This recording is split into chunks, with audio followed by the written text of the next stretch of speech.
Znači, bez daljeg odlaganja počinjemo poslednju sesiju koja ima za temu, poslednju sesiju za danas, koja ima za temu falsifikovane lekove i medicinska sredstva i izuzetno mi je zadovoljstvo i čast da po već neki put budem moderator ove sesije zajedno sa mojim dragim kolegom doktorom Domenikom Di Đorđom iz Italijanske Agencije za lekove. Teme ove sesije su regulatorni praktični aspekti borbe protiv falsifikovanih lekova i medicinskih sredstava u Evropi i svetu i zaista imamo izuzetne predavače iz zaista najrelevantnijih i najvećih centara, odnosno zemalja koje su mnogo postigle u borbi protiv falsifikovanih lekova i medicinskih sredstava, ne sve da zaboravim medicinska sredstva.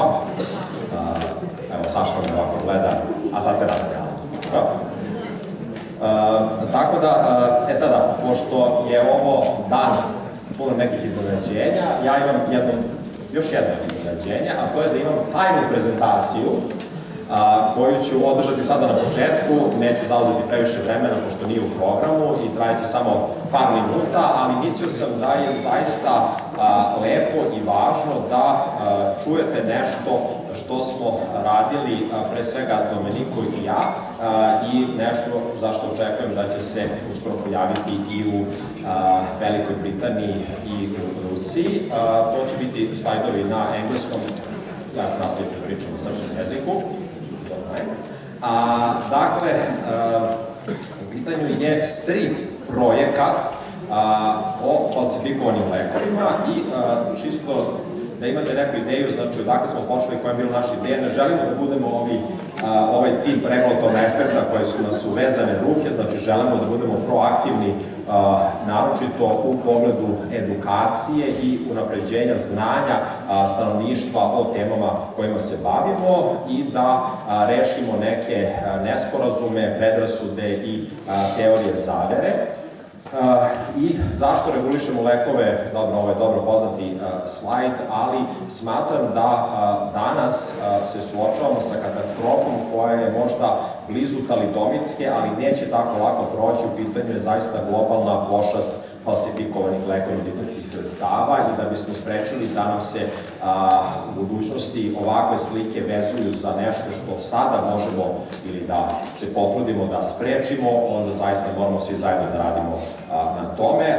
Kada smo krenuli u ovaj projekat, planirali smo kako da u raznim kampanjama izvučemo neku zajedničku crtu i videli smo da je dosta u pitanju šok terapije, naravno to moj favorit sa Pacova, Pfizerova kampanje, znači, ali pomislili smo da bi možda neki drugačiji pristup bio interesantan, a takođe kako da inkorporiramo sve važne slike koje se pojavljuju kada pričamo o falsifikovanim lekovima, ovo su neke od njih. I kako smo smislili da uradimo nešto potpuno originalno i zaista Domeniko je došao sa tom fantastičnom idejom da pričamo o stripovima, a budući da se ja stripovima bavim u ovom drugom Batmanovskom životu, eto, nekako je to se lako i brzo sklopilo u jedan zaista interesantan projekat na kojem smo do duše radili preko 2 godine. Stripovi su inače jako moćan medij, stripovi i igre, pošto je u pitanju strip igra,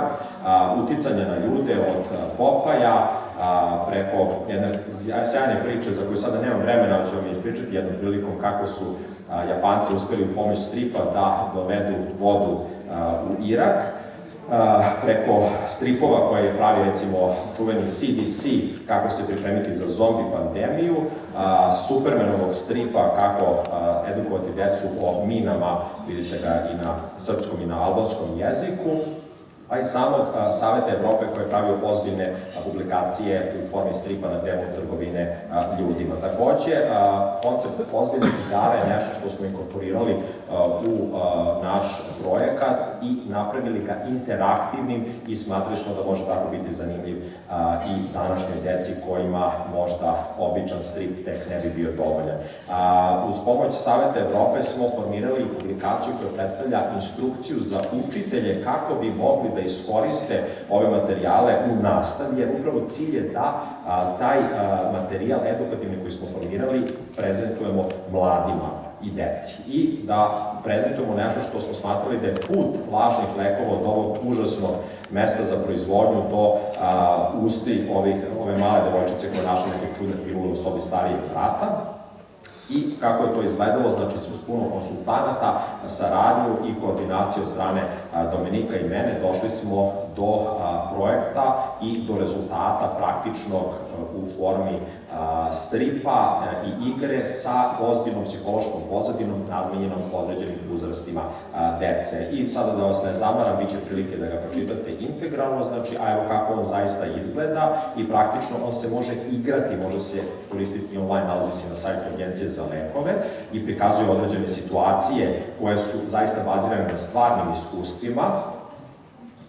A takođe imamo 3 ukupno priče u našem stripu, druga se bavi praktično tinejdžerima i različitim grupama tinejdžera i vi pratite u stvari par likova kroz priču i odlučujete šta će oni da urade i kako će se završiti. Ovo su recimo ti ružni epilozi ako oni naprave pogrešne, odnosno čitaoci pogrešne odluke u životu. Znači, IDQM koji je finansirao ovaj projekat je ponudio za publikaciju njega u zemljama koje su zainteresovane da ga objave i mi već imamo veći broj zemalja, a takođe i srpsku verziju. Ono što je specifično za Italiju i Srbiju jeste da smo želeli da dopunimo to sa nečim što je veza između Italije i Srbije, a to je čuveni Alan Ford, tako smo napravili i 3. strip, samo koji je uz saglasnost naučne kuće Max Bunker praktično predstavlja jednu avanturističku priču boraca protiv falsifikovanih lekova, koji se susreću sa raznim situacijama kao što je proizvodnja lažnih lekova,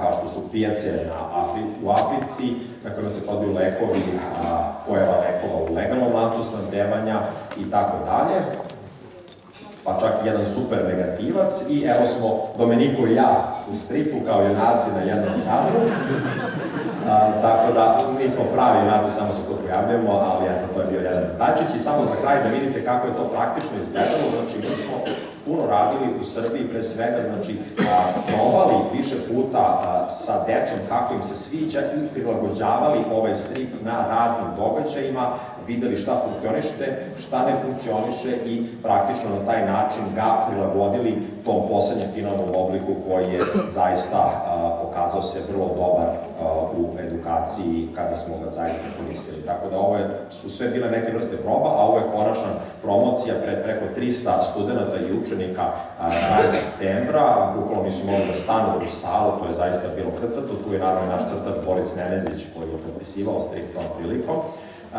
I dalji planovi su naravno promocije u školama, na fakultetima, grupama pacijenata, na festivalima, u medijima imamo preko 100 objava najvećih medija na ovu temu, naravno preko našeg sajta i krenulo se već i sa drugim zemljama, očekujemo da većina ovih zemalja zaista i iskoriste kao što su najavili strip uz promocije, a takođe imamo neke najave i za afričke, pa čak i azijske zemlje, ali to je bilo druge verzije. I evo sada promocije u Italiji. Prošle nedelje praktično zajedno sa Domenikom smo imali ozbiljne sastanke na temu ovog projekta, kako će se on buduće koristiti u Italiji i to je opet privuklo pažnju italijanskih medija, zašto sam zaista ponosan i oduševljen, ne znam kako bi drugačije to rekao. I zahvaljujem se na ovom kratkom projektu. A sada imam, And now I have a special pleasure to announce the first official lecture of this last session, Dr. Domeniko Di Đorđo from Italian Medicines Agency.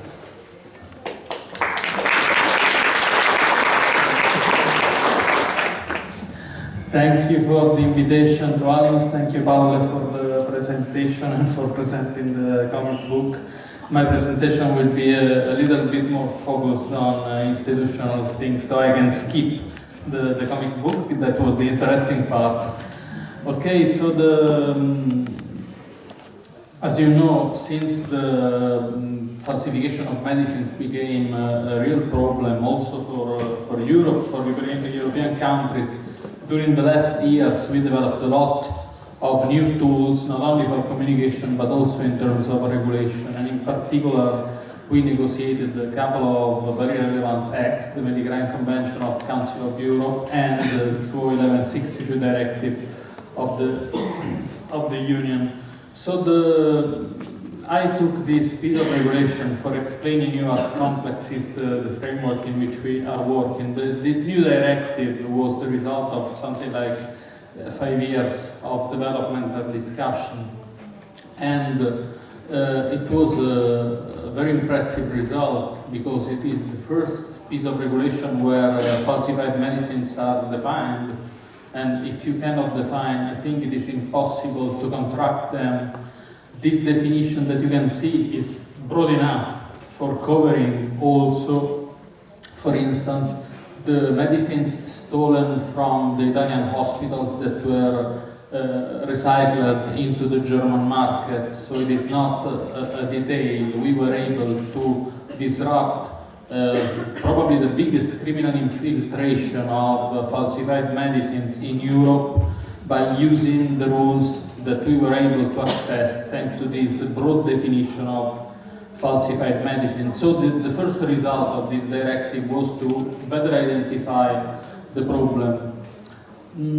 Then things start becoming more complex. This directive, for instance, defined new actors like the brokers that were not defined in the current EU regulation. When we started the discussion on the directive, brokers were considered one of the weak links in the distribution network of medicines. At the end of the negotiation, we decided to have the brokers into this piece of regulation because of a sort of definition on reverse. Brokers are the ones that simply put an offer and a demand in connection with only an intermediator role.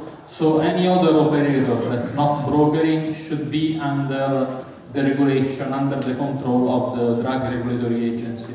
So again, it is for explaining you the complexity of the network where the illegal medicines are currently infiltrated. Between the other tools that were defined by this directive, there is the traceability of medicines. Italy already had a system in place since the end of the 90s. We have unique identifiers on all packages of medicines that are distributed in our pharmacies. But it is not the standard for the whole Europe, so the European regulators decided to have a similar system for all European countries. So the safety features identifying and protecting the individual packages from tampering are one of the tools that were defined during the negotiation of this directive. So just to give you also an idea of the complexity over the complexity, since there were 3 countries, Italy, Belgium and Greece, having already a system in place, those 3 countries asked for a derogation from the European system for safety features because we have already a strong system in place and we don't want to disrupt it waiting for the new European system. The new European system will cover only part of the medicines that are distributed into the pharmacies because according to a risk-based approach it was decided that prescription medicines are the most important ones, so the European traceability system will mainly cover RX medicines. But during the negotiation we already knew about cases of falsification of over-the-counter medicines, and the case that we faced in Italy, medicines that were stolen from lorries and infiltrated into the market, also touched at least 300 brands of OTC medicines. So the system that we have in place in Italy covering also OTC medicines is definitely more tailored in protecting the distribution network from this kind of infiltration.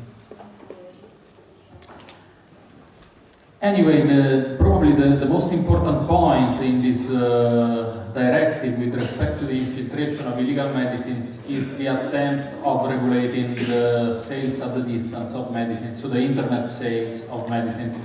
We started from a very awkward situation because during the negotiation we had countries like, for instance, UK, where distance sales was absolutely okay and it covered already also RX medicines. and we had plenty of European countries lacking a regulation, like Italy, and some countries were openly banning the internet sales. So we started from a situation where things were not easy to harmonize. So the directive tried the impossible to adapt things in, at the beginning it was in a couple of years, trying to arrive from this very complex situation to an harmonized situation. So the directive was published in 2011. After a series of delays, we decided to have the 1st of July of 2015, so 4 years after the publication, for harmonizing some of the provision. Today, actually, we are still in the process. But anyway, the point that was made was that since the most part of offer of e-pharmacies on the web are illegal, since the offer and the demand are illegal, we are speaking about 0.6% of e-pharmacies adhering to the regulation. 0.6, it means that 99 point something of the 40,000 e-pharmacies that are classified over the web are illegal. So what was decided at the EU level was to put under control this minority of legal pharmacies in order to give the patients an easy way for distinguishing the few good ones from the rest of the illegal e-pharmacies. So it is clear that if only 0.6% of the offer is legal, probably also 99% of the demand is illegal. So we're talking about customers who are accessing illegal sources for medicines on purpose, buying, for instance, steroids or ED drugs without the prescription of the physician, magical slimming products and so on. So we are speaking about a very huge offer of illegal products through illegal websites. Today, the European regulation developed a specific tool, copied from the system that UK already had in place, a common logo to be put into the legal pharmacies with a series of safety features linking it to the official register of pharmacies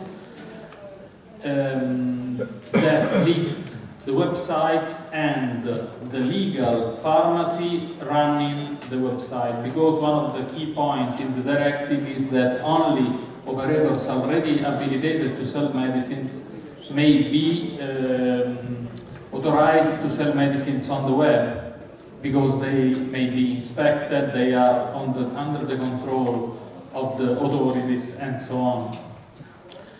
So this is in a nutshell the directive. I will explain you how we implemented this directive in Italy, in particular with respect to the internet, trying to pair the regulation for the legal part with the contracting of the illegal activities, because we were fairly experienced in contracting criminals acting over the web, and we wanted to have better support from the Italian regulation with respect to this aspect, instead of limiting the implementation of the directive in giving the authorization to the legal e-pharmacies. So what we did was to develop the rules for distance sales, but we also incorporated the cooperation systems that we had in place for shutting down websites, and we created an ad hoc conference of stakeholders that we convened for processing the signals we received from the field with respect to illegal pharmacies. So a step back on what we did before. We started working on e-pharmacies in 2007. We started profiling the offer, so we performed test purchases, analyzed the medicines that we bought from illegal websites, we performed a lot of IT intelligence for understanding who was running illegal website and how they were operating. Then we started working on customers, because for us it was really astonishing that Italian customers were interested in this kind of offers, because Italy has low prices for medicines and full access to medicine. So it was clear that we had to understand the triggers for accessing this kind of resources. Then we started defining the framework and sharing the information in all interested stakeholders. We set up application, our awareness raising project, official meeting and so on, for sharing this kind of knowledge with all interested stakeholders in order to pass to the following phase, develop together with other administration tools for shutting down websites and for performing the real-time investigation. So since 2012, in cooperation with LegitScript or with other authorities and police forces, we started setting up system for shutting down illegal websites, acting on the different level. I don't want to go into details, but there are many different levels on which you may act. Even with the current regulation, instead of developing ad hoc regulation against illegal pharmacies, if you want to shut down a website that's not in compliance with your national regulation.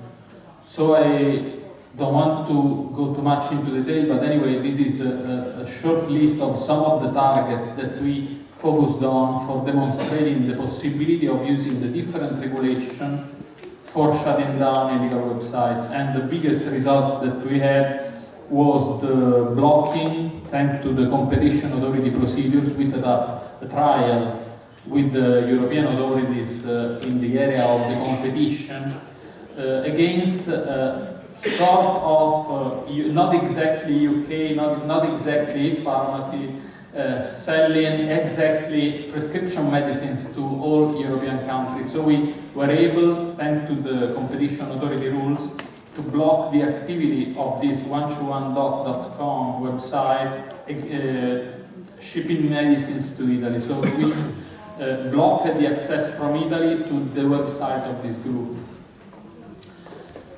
So the problem with the development of this kind of tools is that even the directive was already old when it was published, because we are speaking about the framework that's continuously changing. When we negotiated the directive, it was apparently, with respect to Italy, a problem of non-therapeutical goods, people accessing the web for taking steroids for sport or ED drugs for, let's say, customers that are not entitled to buy Viagra, and magical slimming products. So we are speaking about something that's not in the field of theoretical needs.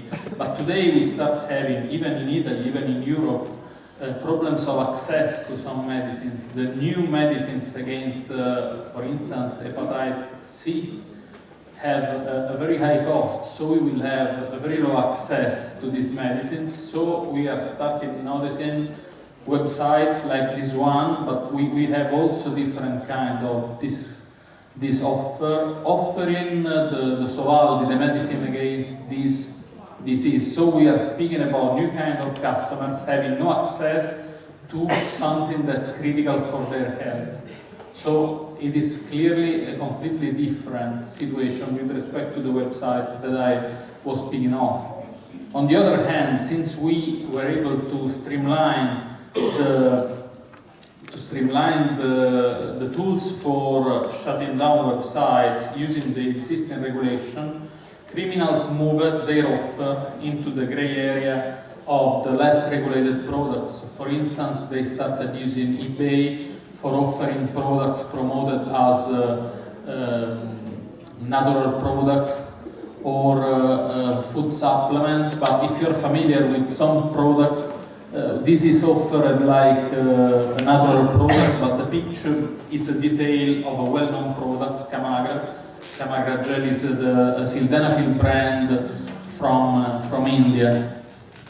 Or this is another absolutely natural product that if you look at the picture it is clear that it's not so natural. At least we don't know if sildenafil is coming from plants, but at the moment I think it's coming from chemical synthesis. And criminals are also using social networks instead of proper websites, because they try to move in areas where the regulation is less strict. So borderline products or communication areas like the social networks, where you have an overlapping of rules for free speech against rules for market.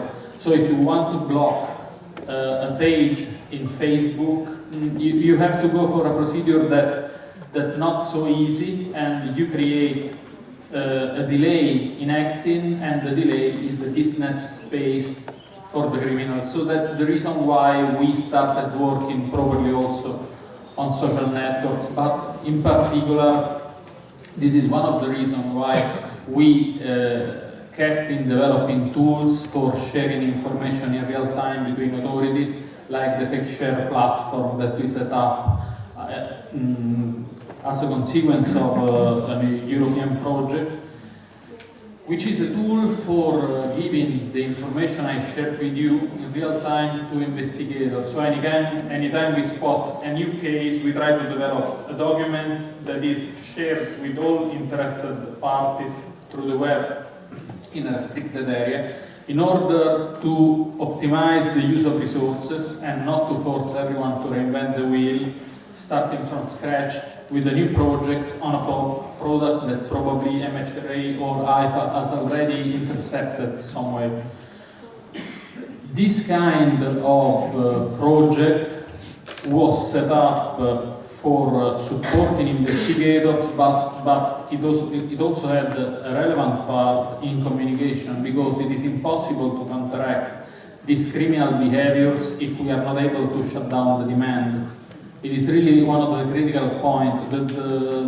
The story that I summarized a few minutes ago, the eradication of theft from Italian hospitals, was solved by shutting down the channels in which the criminals infiltrated the product to the German market.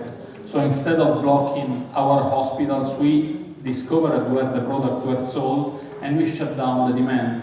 That's the same approach that we are using for supporting the counteraction of illegal offer over the web. So we set up communication campaigns. We had also a video clip that will be launched on the web in different countries, also in cooperation with the authorities attending this conference, supported by a fact sheet that was designed with the support of psychologists, trying to convey the messages about the risk that you are taking if you buy medicines from illegal channels to customers that, as we know from our profiling, are absolutely aware of the fact that they are doing something illegal.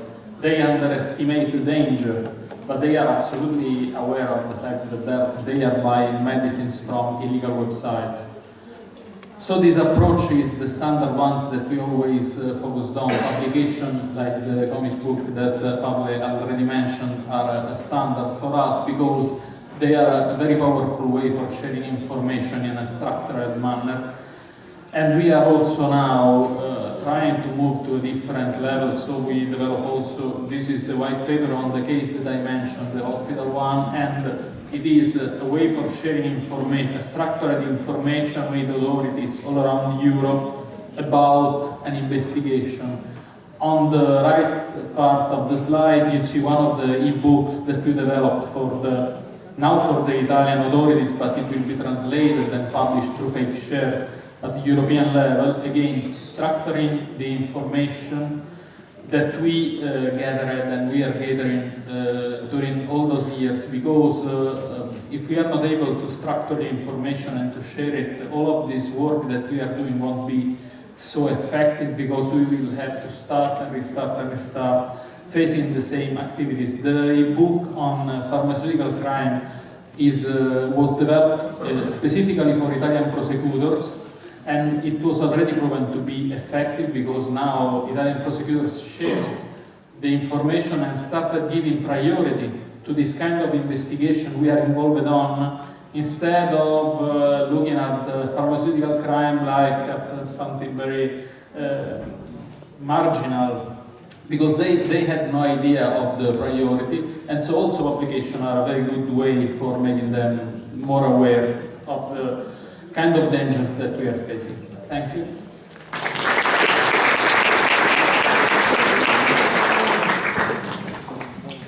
Thank you, Domeniko. I will just announce right away Lynda Scammell from MHRA, Medicinska Care Products Regulatory Agency of United Kingdom, who is once again our dear guest on this topic in Serbia this year, so hopefully we will have her more in the next year as well.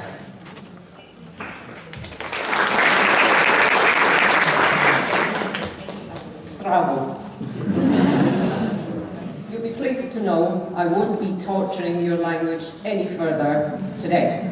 I'm Lynda Scammell and I work for the MHRA, which the ALIMS equivalent in the UK.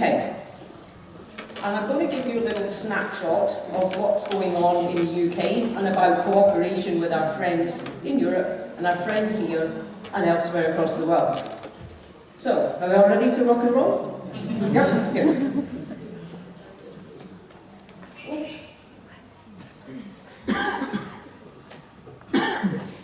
Okay, in the UK, we've had legislation in place for a long time.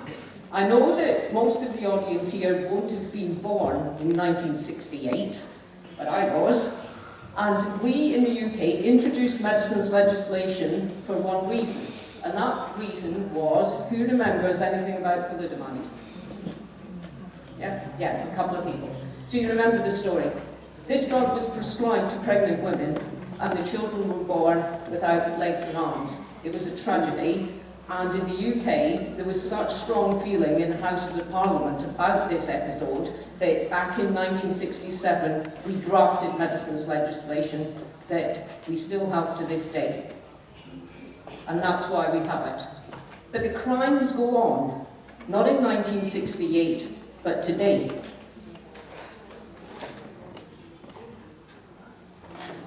In the UK, it's slightly different because the MHRA is also the law enforcement agency for medicines and not forgetting medical devices. So it's not the police in the UK, it's us.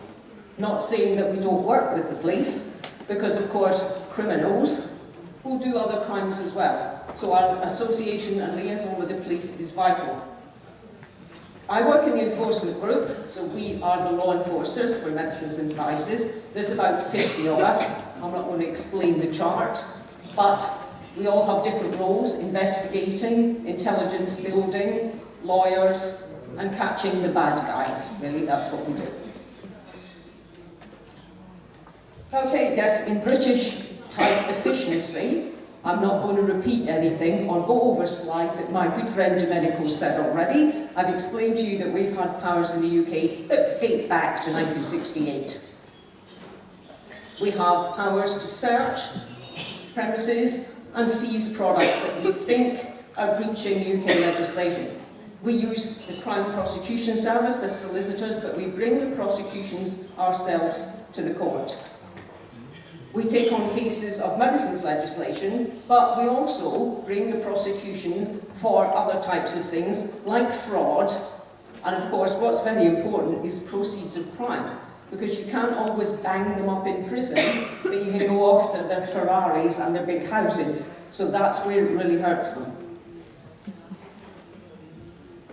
Okay, medicines crime today takes many forms. I'm sure you've seen a lot of them. All of them are wrong, because people need medicine for a reason, because they're sick. So who would be involved in illegally importing them and illegally manufacturing them? But unfortunately, that's a very sad fact of today. Both medicines and medical devices are increasingly subject to falsification and illegal trading. And I don't know about you, call me old-fashioned, but I want the medicine to come from her. What we don't want is it coming from him? So tackling the illegal trade with medicine and medicine devices is where we all need to be and what we should be doing. To give you an example, in the UK, we've had 17 occasions that falsified medicines have breached the authorised supply chain since 2004.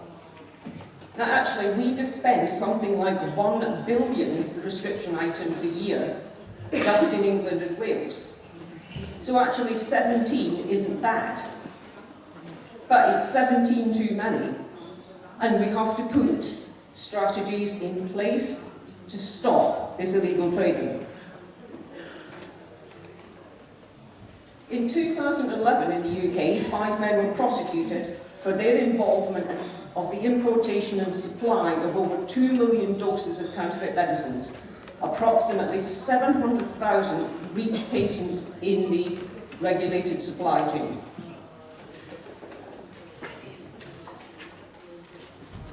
The operation was codenamed Singapore, nothing to do with Singapore the country, and it ended up in a 4-month trial at the Old Bailey in London.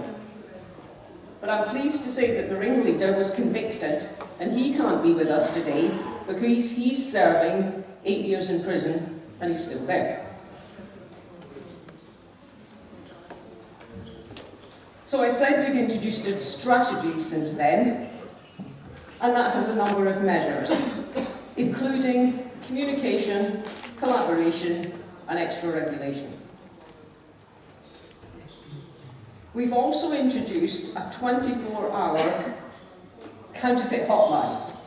So if anybody, public, doctors, customs, anybody suspects that there might be a product counterfeit, they can ring us up, whatever time of day, the phone will be patched through to someone, or there's an email line, or there's on the website a button to press to report suspicions of counterfeit products. Yeah, the yellow card, you can see all the coloured boxes.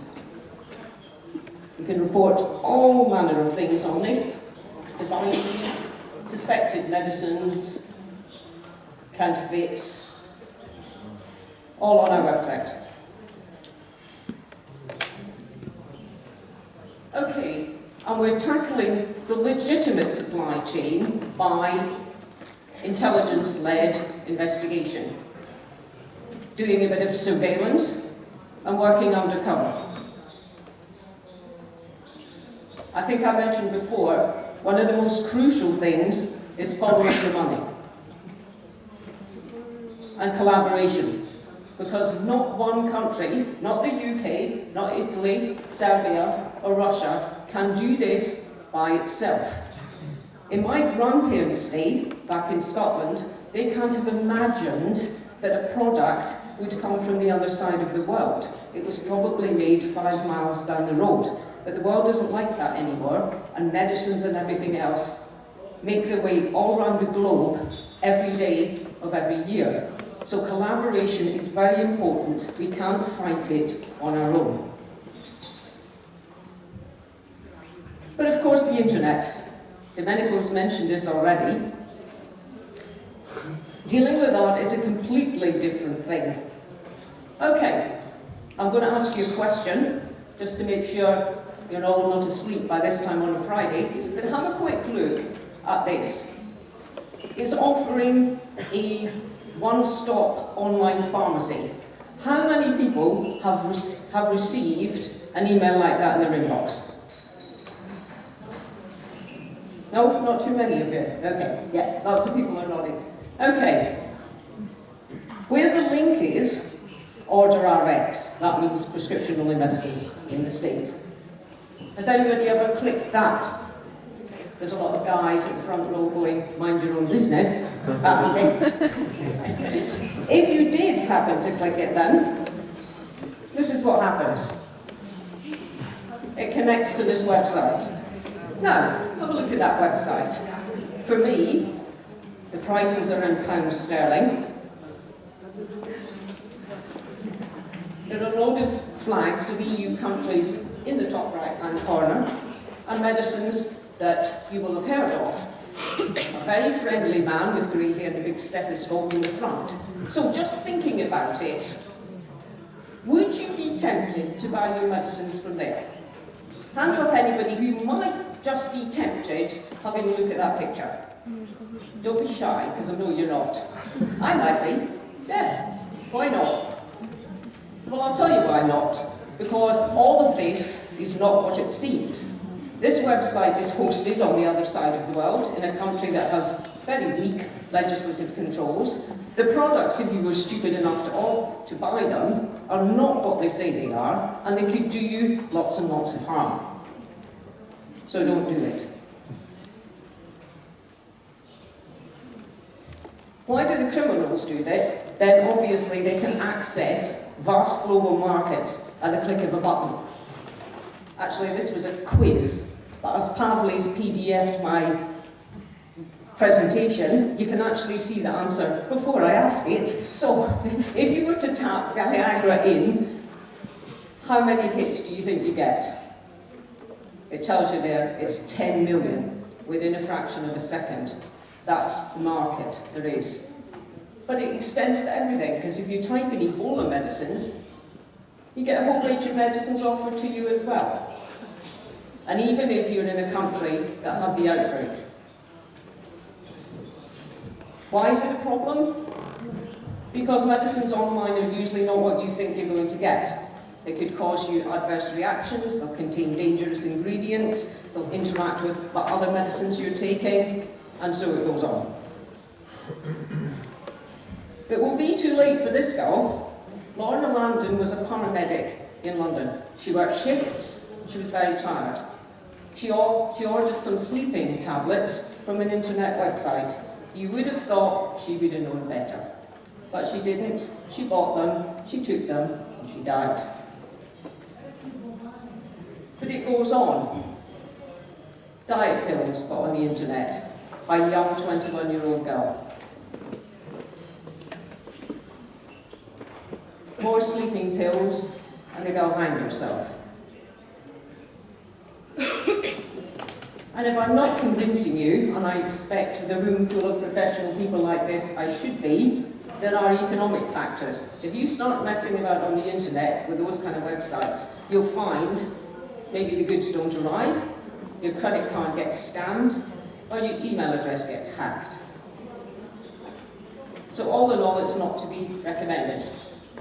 Domeniko's already mentioned that the position across EU member states about medicines being sold online is very different.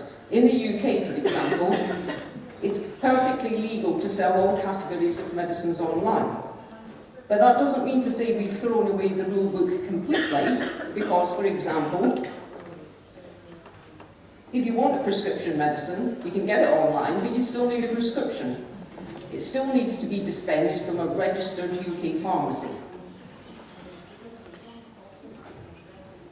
But it's a very different situation across all the member states.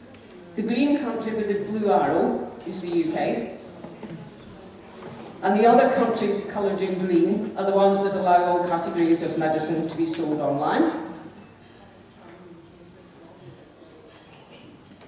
The yellow ones, only OTC medicines, and the red ones, up until the Falsified Medicines Directive kicked in on the 1st of July, they didn't allow anything, but that will all have to change this year. Domeniko's already showed it. We did have a system in place from the General Pharmaceutical Council, who regulate pharmacies, a voluntary logo scheme. That was in place. That will now be superseded by the logo that was brought in by the Falsified Medicines Directive that my friend Domeniko's already given you details of.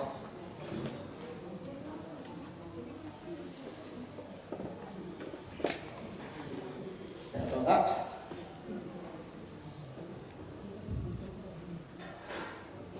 Okay, so that's what the logo looks like in the UK.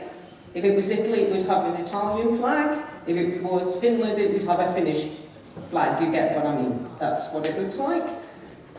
And it all started on the 1st of July. I don't know so much about a big bang, but certainly a small one. In the UK, we've had over 300 people signing up for the logo already, because in the UK you can sell not only prescription medicines, but all categories of medicines online. And that will mean supermarket chains who can sell medicines, and Amazon and eBay. All of those people will have to be included in our scheme. So it's very difficult to get them all to sign up for it, but they have to, that's the law, and we're doing big public information campaigns to make sure the public know, and everybody who needs to register, registers. But just to prove that it is actually working, here is a pharmacy in the UK, and here's its logo. But it's not just us. Here's one in Finland, and the same thing. Domeniko's mentioned what's going to happen about the safety features and the unique identifier on packs from 2019. Okay, no person from the MHRA would be worth their salary if they didn't give a mention to Operation Pangaea, something that the agency started in 2004 when we did 1 day of action tackling medicines that were supplied online. The last Operation Pangaea, which took place earlier this year, there was 115 countries involved for a number of weeks. In the UK, the seizures came to over 6 million doses seized at the UK border, including 60,000 doses of controlled drugs, valued at nearly £16 million. So you see what I mean, it's big business. This was just in 2 weeks, not 52 weeks. 236 agencies across the world, including payment providers, Visa, MasterCard, Google, the JIT script that Domeniko's mentioned, customs, drug regulators all over the world. In the UK, we shut down 1,400 websites in Operation Pangaea. The global total was nearly 2,000.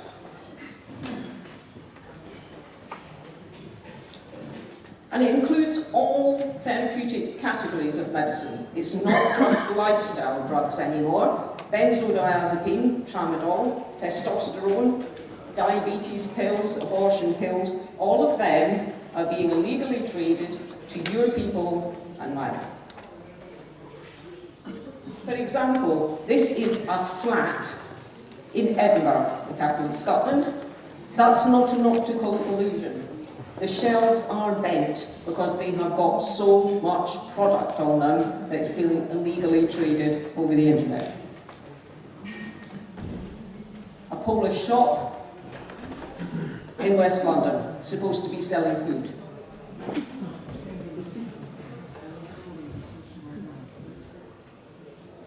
As Domeniko said though, you've got to target the demand at the same time as the supply. The great British public aren't particularly stupid, but they do some stupid things. And buying things off the internet when they don't know what it is one of them. And it's our job to try and convince them otherwise. We run lots of public information campaigns, we go on television, newspapers, anywhere that will have us, to drive home the message that buying online is not a particularly safe thing to do.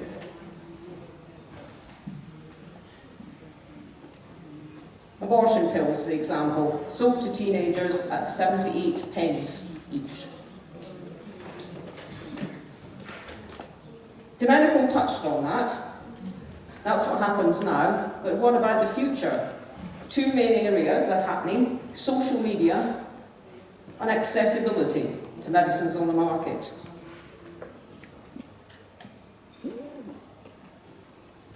It's only 12 years since Facebook was started in a university in America. Over 1 billion users now today. YouTube. 72 hours of video are uploaded to YouTube every minute of every day. Most of it is people dancing at weddings.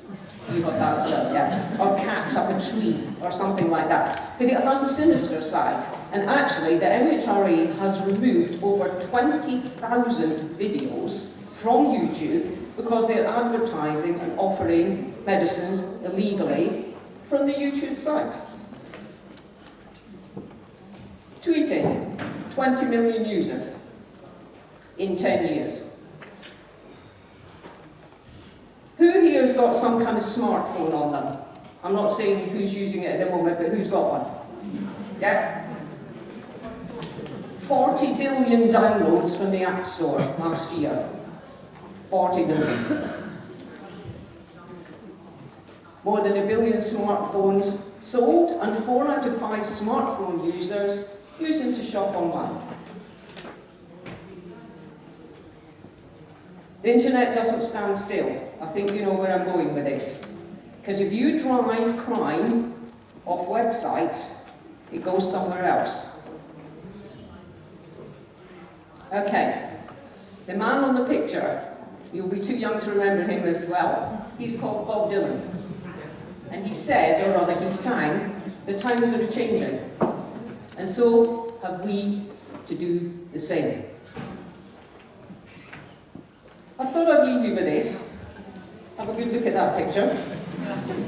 Viagra-flavoured ice cream. I ask you. Anyway, that's just about enough from me, but there's a couple of thank yous I'd like to make first. To my great friend Pavle. I've never been to Serbia before, but I got invited in March. I had a lovely time, and I must have done okay because he invited me back. To Domeniko, who's always a great support, and the ladies, the interpreters in the booth, ladies, well done, because I'm British. But I'm also Scottish, and so if I get very excited, I have to talk very, very fast. But especially all to you for listening. I hope you have a great weekend, and thank you very, very much for listening to me.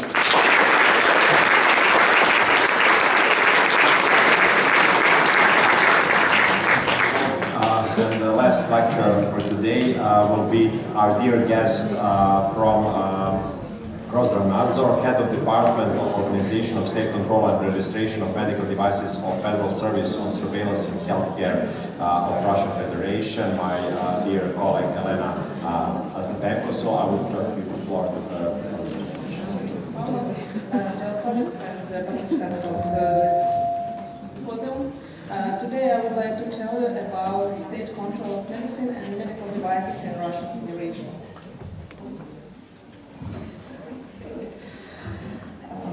So first of all, I would like to say a few words about the organization that I represent, the Federal Service for Surveillance in Healthcare, Rosnadzor. Rosnadzor carried out state control over the circulation of medicine, medical devices, and quality and safety healthcare practice in Russian Federation. This slide shows the structure of Rosnadzor, which includes central offices, 80 regional offices, and 11 federal laboratory complexes throughout the country. Functions of Rosnadzor in the sphere of circulation of medicines include licenses of pharmaceutical activity, licenses control, federal state supervision in the sphere of circulation of medicines, includes quality control of medicines, and selective quality control of medicines. In order to identify and timely withdraw from circulation of substandard, falsified, and counterfeit medicines, Rosnadzor created a two-rate system of state control. You can see these elements on this slide. Rosnadzor receives all information about the quality of medicines being in circulation on the territory of the Russian Federation. Here you can see the dynamics of the number of the recalled medicines for the last 5 years. It shows the effectiveness of the Russian system of state control in the sphere of circulation of medicines. Rosnefnadzor was established the necessary technical capacity to conduct quality testing of medicines. Modern laboratories were open in all federal districts and the structure of the federal institution subordinated to Rosnefnadzor. These laboratories are capable of conducting medicines quality testing of any complexity by the improved pharmacological methods. In the system of state control, an express methods of near-infrared spectrometry was introduced, allowing without destroying medicines to determine its authenticity. For this aim, laboratory facilities are provided with mobile laboratories that go directly to the audited organization and carry out quality screening of a medicine directly at the pharmaceutical or medical organization. A library of near-infrared spectrals for medicines today has more than 900 types of medicines. It is forming and developing in continuous mode. Laboratory complexes in Krasnoyarsk and in Moscow also carry out the control of the immunobiologicals. It should be noted that laboratories are accredited by Russian accreditation service as well as by international organization. This slide presents the results of accreditation of laboratory facilities for compliance with Russian and international standards. That means recognition of laboratory testing results on the international level. In addition to the existing laboratory complexes, construction of the new one in Yaroslavl, in the Central Federal District. There are 4 units within the structure of a laboratory complex. Analytical laboratory, microbiological laboratory, pharmacological laboratory, mobile lab for screening of medicine quality by non-destructive methods directly in the organization involved into medicine circulation. In this case, non-destructive methods are near-infrared spectrometry and Raman spectrometry, which will also be implemented to the system of state quality control next year. And the last one is immunobiological laboratory. The three laboratories in Russia, in Krasnoyarsk, Moscow, and Yaroslavl. At the end of last year, the legislation of the Russian Federation was amended, which, along with the introduction of the rules of good management practices (GMP), in 1st of January 2014, dramatically changed the system of state quality control of medicines. The federal law of circulation of medicine introduced a new type of control, random control, which includes the random inspection of quality of medicine entering the pharmaceutical market. This slide presents the actors that are involved in this type of control. The type of control is based on the risk-based approach to supervision activities and quality control primary on medicine, which having quality deviation might bring significant health harm. Legislation has assigned the possibility of transfer medicine to batch-to-batch control of each batch lot of medicine before entering the market in case of repeated non-compliance, as well as of inspecting the manufacturer to determine the process of issuing poor quality medicines. At the end of the 2014, apart from introduction of a new form of state control, selective control amendments to the legislation of the Russian Federation were made on pharmacovigilance and conducting inspection of the subject of medical circulation. We currently have the right to conduct inspection without prior classification of the subject and without the consent of unscheduled checks by prosecution bodies. This significantly improved the effectiveness of these checks. The development and implementation of state system for monitoring of the civil turnover of medicines was initiated in Russia in order to track each package of the medicine from the manufacturer to the final consumer, according to the order of the President of the Russian Federation, Vladimir Putin. It should be noted that at the present time, a number of manufacturers of the Russian Federation initially started the implementation of tracking system. The Ministry of Health of Russia, together with the Rosnefnadzor, initiated amendments to legislative and normative documents. Stepwise implementation of the system is planned to different groups of medicines.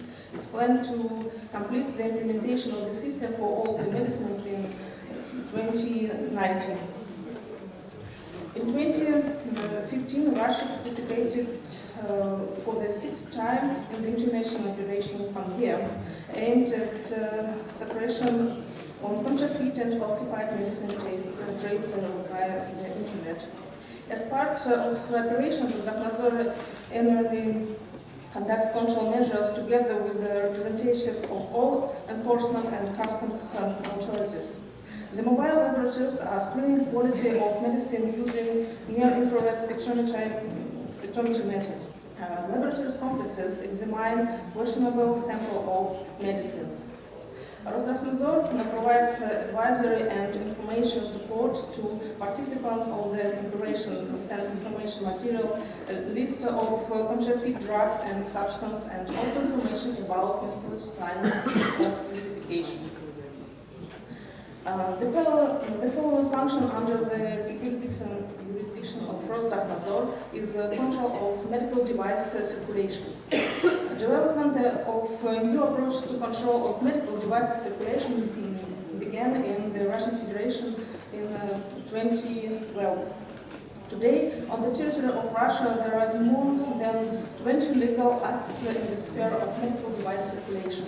And now we are actively work on the development of the law on circulation of medical devices.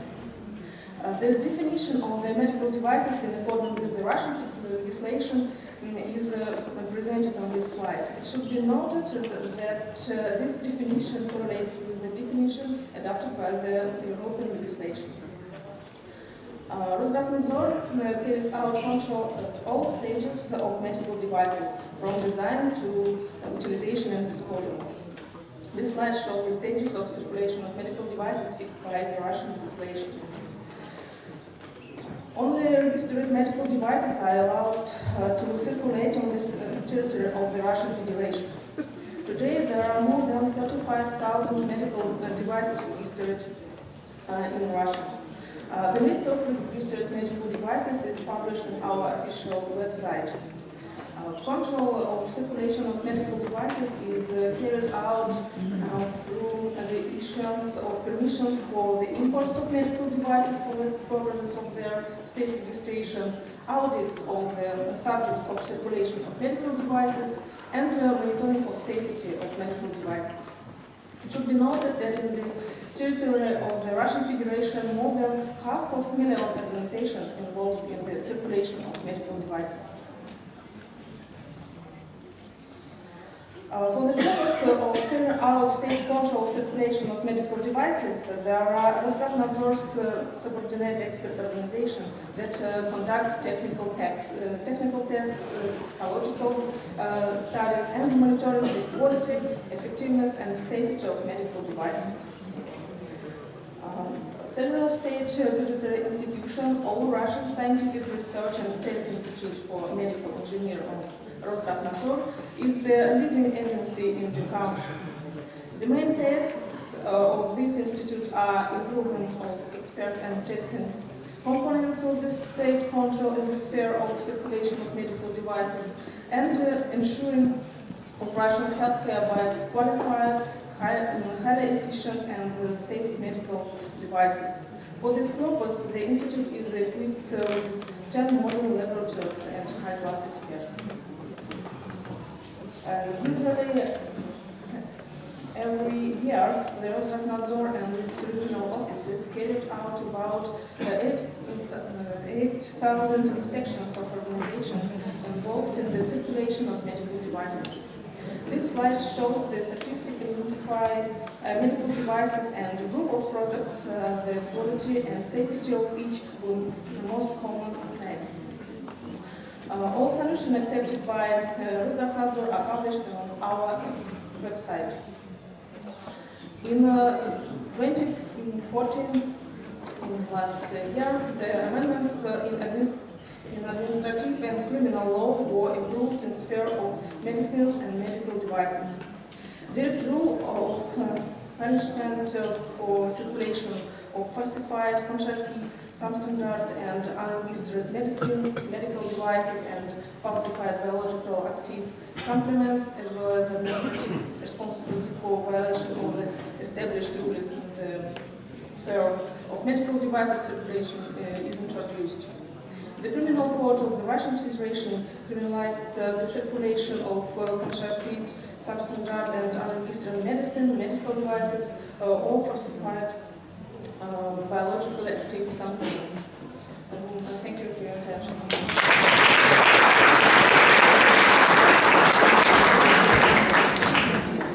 Okay, I will continue in English in respect to my colleagues, and I would especially like to thank my dear colleague from Russia. I know how it is to give a presentation in the language that you're not so certain with really horrific results when I try to give a lecture in Italian. So, therefore, I would open the floor for questions, but since if you want to have dinner in this room, we should be really quick, then we'll just allow 2 questions from the audience. Okay. I'm really not supporting you to ask questions. They really want to have dinner. Okay, so I'm thankful for your attention, and we'll meet up in this room at 8:30 for the official dinner.